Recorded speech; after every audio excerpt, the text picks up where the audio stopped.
ça marche pas? Ça marche pas. Ah, c'est énervant ça. Oui. C'est stressant, c'est pas, Oui. c'est pas en fait. Donc attends, donc ici en fait tu regardes bien ici, ok. Bonjour à tous, bienvenue dans une nouvelle vidéo sur la chaîne de Piece of French. J'espère que vous allez bien. Aujourd'hui, on se retrouve pour un nouvel épisode de French Conversation avec Maya. Bonjour. Donc Maya est canadienne, elle vient de Toronto et donc elle va nous raconter comment elle a appris le français. Tu apprends le français depuis déjà plusieurs années, donc tu vas nous raconter tout ça.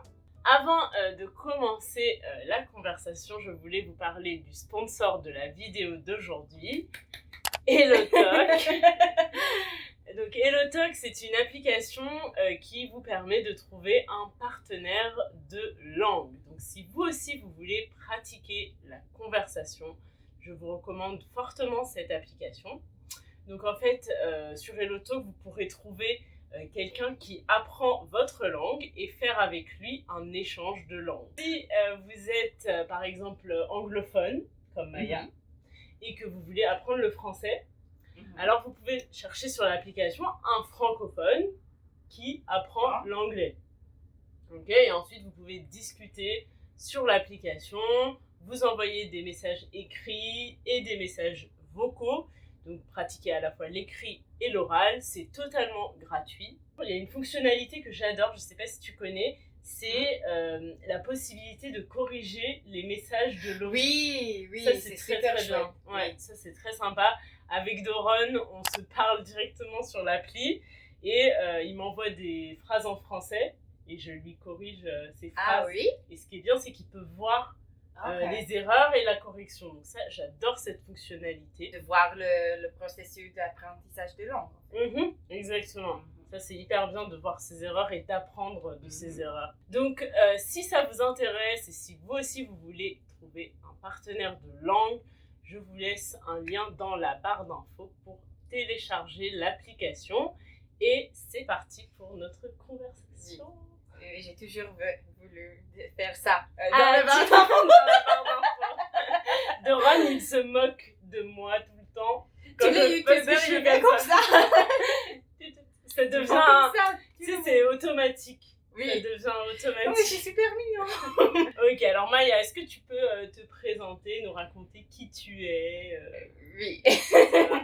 Donc, moi, je suis Maya, je viens du Canada, je suis originaire de Toronto et maintenant j'habite à Tel Aviv je suis en Israël depuis 7 ans. Et donc, tu as quel âge aujourd'hui?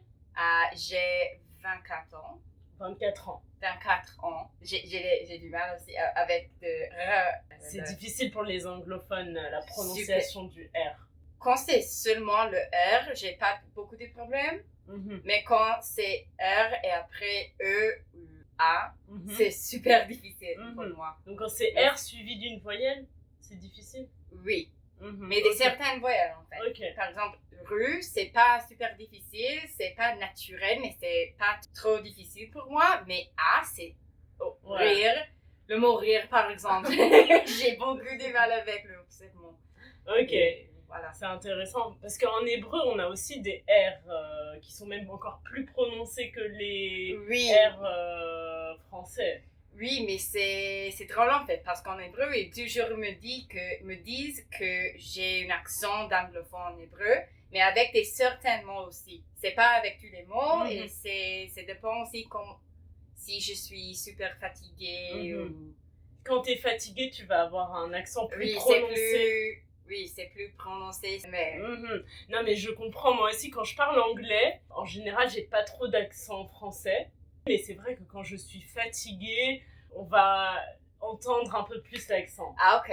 Pareil en hébreu. Je vais voir. Ouais, tu vas faire attention maintenant. Oui. Et donc, comment tu as appris le français?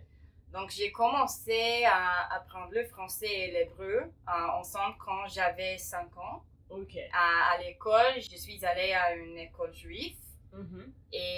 Mais l'éducation du français au Canada en général avec des anglophones, elle est très mauvaise à mon avis. J'ai pas appris à le passé composé. Par exemple, avant, je pense que j'avais 12 ans peut-être. Ok. Donc, j'étais capable de seulement parler au passé, Au présent. au présent. Je pouvais commander du chocolat chaud, ou peut-être de parler sur les animaux, mais C'est tout. c'est tout. Et ensuite, quand je suis arrivée à Israël, j'ai appris à une cours de français dans mon lycée. Et je pense que j'étais dans la classe pour le niveau le plus haut niveau. J'ai pas compris comment je suis arrivée dans cette classe parce que j'ai pas parlé de français pendant une année. Et j'étais le pire de la classe, en fait. Mais à la fin, je me suis débrouillée et j'ai fini ce cours. Après ça, j'ai fait une pause de, je pense, 5 ans que j'ai pas parlé français du tout. Je me suis concentrée seulement sur l'hébreu. Et maintenant, je suis dans une place que je peux améliorer mon français parce que je parle couramment l'hébreu maintenant. Est-ce que tu penses que c'est possible d'apprendre 2 langues en même temps? À mon avis, je pense que c'est possible, mais ça doit être 2 langues super différentes et des niveaux différents. Par exemple, maintenant, je pense que la prochaine langue que je veux apprendre, c'est l'arabe. Et c'est très similaire à l'hébreu. Grâce à l'hébreu, je peux apprendre l'arabe. C'est plus facile d'apprendre l'arabe en anglais parce que l'hébreu et l'arabe, elles sont des langues super similaires. Ouais. Mais si c'est maintenant avec mon niveau de français, je veux commencer à apprendre l'italien par exemple, je pense que sera plus difficile. Ouais, je vois ce que tu veux dire. Tu veux dire qu'en fait ton niveau en hébreu il est tellement bon maintenant que finalement tu vas pas confondre les deux. Oui. Et ça va t'aider à apprendre l'arabe. Alors que si maintenant tu essayes d'apprendre l'italien, tu vas complètement t'embrouiller avec le français. Oui. Et du coup, ça va aussi affecter ton français. Oui. Je vois, ouais, c'est un bon point. Ok, donc tu m'as parlé de l'enseignement du français au Canada. Tu me dis qu'il était très mauvais. Très mauvais. Pourquoi il était mauvais? Je pense qu'au Canada, il y a un préjugé que les anglophones ne veulent pas apprendre le français, mais c'est pas le cas. Parfois c'est le cas, oui, mais moi personnellement, je voulais apprendre le français toujours et j'ai pas progressé beaucoup avec les cours à l'école. Et aussi, quand je suis arrivée au Québec, par exemple, j'avais pas l'habilité de parler avec les gens québécois. On a appris au Canada le français, le français de France. Oui, le français de France, mais aussi, à le même temps, aussi le France de Québec. Donc, c'est les 2 dialectes super différents, avec la prononciation super différente. Si tu as un petit accent québécois. Québécois, oui, c'est possible de dire plus acadien que c'est une région d'Est du Canada, avec des francophones qui ne sont pas les Québécois. Je sais pas en fait la différence entre les deux, mais ça m'embrouille un petit peu à des 2 dialectes. À le même temps, c'était plus... En même temps. En même temps. C'était, ça m'embrouillait à apprendre les 2 dialectes le même temps. En même temps. En même temps. Ça m'embrouillait un petit peu à apprendre les 2 dialectes le même temps. En le même temps. En même temps. Ça m'embrouillait un petit peu à apprendre les 2 dialectes en même temps. Donc en fait, ce que tu me dis déjà, c'est que le préjugé que les anglophones au Canada ne veulent pas apprendre le français, il est partiellement faux. Et qu'à l'école, vous appreniez un mix de français entre le français du Canada, le français de France, qui t'a embrouillé. Et comment est-ce que tu changerais l'éducation du français au Canada? Je pense que c'est super important pour les anglophones et pour toutes les personnes qui veulent apprendre une nouvelle langue, d'écouter cette langue, d'entendre des personnes qui sont natives. Moi, j'ai pas entendu le français pendant, je pense, 10 ans, à l'exception de mes professeurs à l'école. Et c'est super difficile d'apprendre une langue et parler une langue sans entendre une langue. Et je pense que maintenant, je peux parler le français et apprendre le français plus à l'aise parce que j'ai appris l'hébreu. Je sais qu'est-ce que je dois faire maintenant grâce à l'hébreu pour apprendre une nouvelle langue. Mais au Canada, ce n'était pas le cas. Je ne savais pas comment apprendre une nouvelle langue parce que les exemples comment apprendre une langue me manquaient.